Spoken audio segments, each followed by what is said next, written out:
We Watch After Dark. My name's Nathan, and today we will be going over the movie It Follows. Directed by and written by David Robert Mitchell.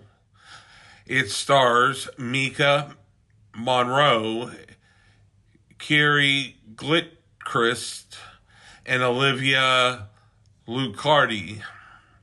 It had a budget of $1 million. It grossed U.S. and Canada $14 million, and gross worldwide is $21 million. So, business-wise, it did its work, and it works. Now that we've got that out of the way, let's go ahead and show you the trailer, and then when we get back, I will give you my thoughts and opinions. Roll 'em.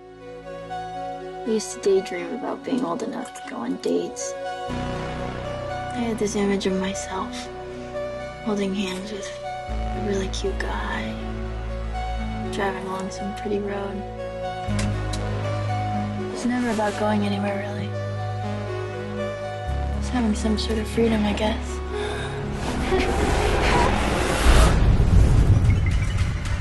Jay, you awake?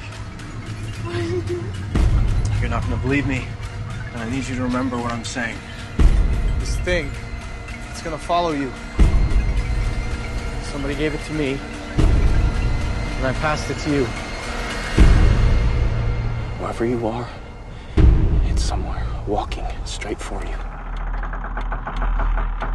All you can do is pass it along to someone else. I'm scared. I need to find him. What did he really do to you? Apparently he used a fake name to rent a house in the city.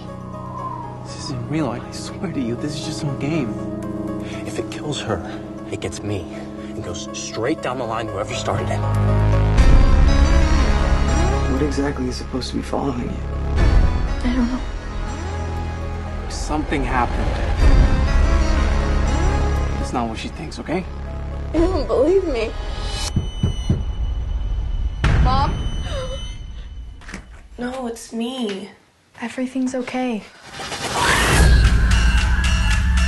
It could look like someone you know, or it could be a stranger in a crowd. Whatever helps it get close to you.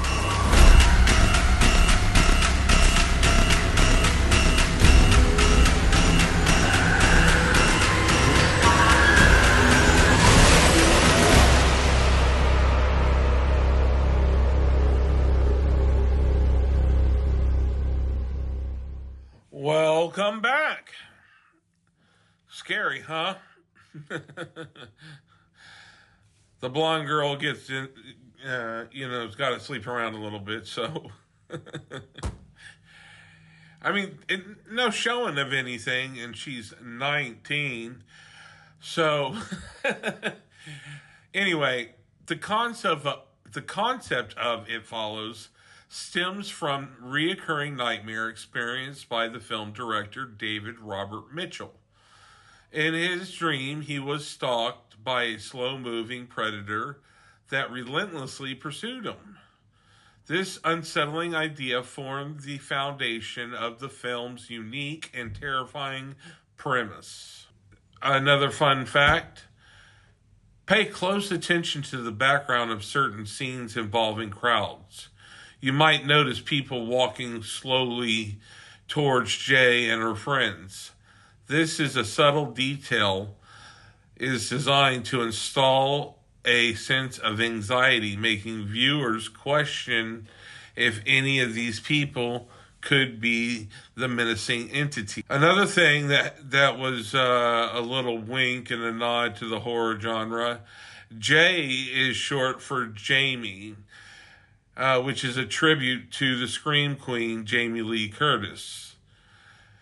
Interestingly, Jay has a sister named Kelly in the film, and just like Jamie Lee Curtis has a sister named Kelly Curtis in real life. It's a small nod to horror royalty that fans the genre will appreciate. One of the creepiest moments It Follows occurs in the school scene. If you look closely, you'll see the entity following Jay. but she never notices it.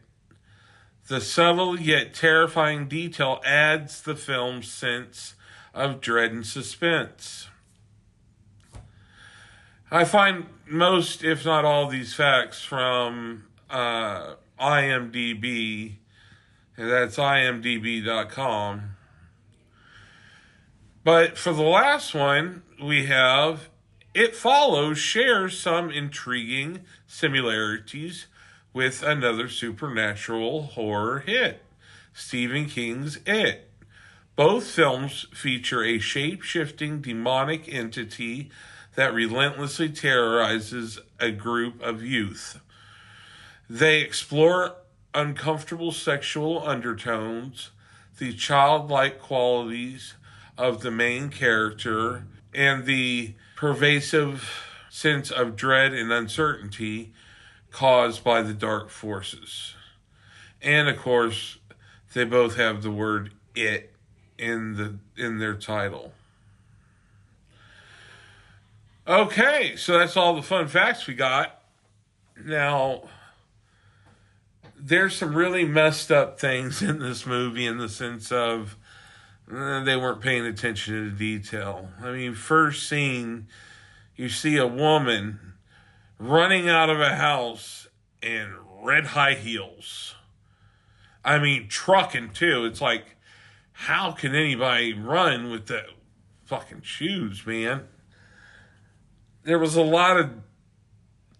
and the director could write it off as, well, you know, you don't know if you're in a dream or not or whatever, but there were some things that were just a little off, I felt. I mean, I think it concerned itself with its pedigree of where it got its ideas, the little nod to Jamie Lee Curtis, and then comparing it to one of the all-time greatest horror films. I even like the old 80s one, so okay, so it has It Follows. I don't know. Like I said, I felt like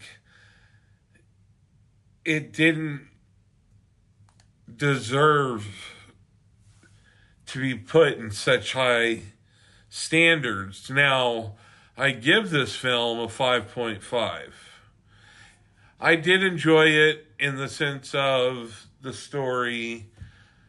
You know, STGs are out there, so look out for your sexually transmitted ghost.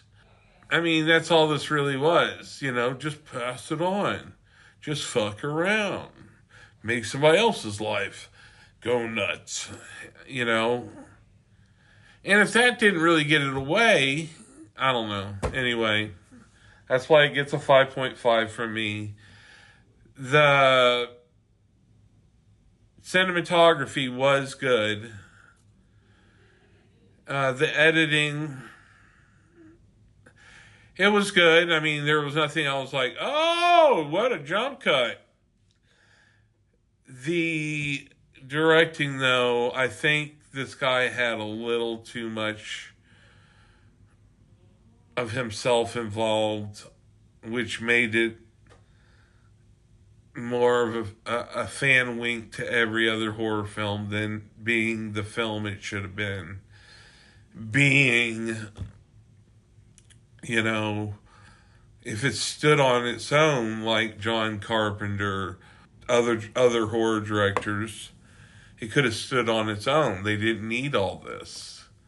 I mean, yeah, it's an honor and stuff.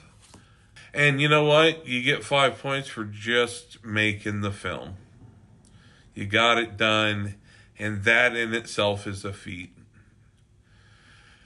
Well, guys, that's all I got for you on this one. I just want you guys to remember that I love you, each and every one of you. And I need you to spread the love to each and everybody you know. And then have them come on and hit the subscribe button, so I feel the love. Or I'm glad you just watched. Thanks for watching. You guys, love everybody. Peace. No war.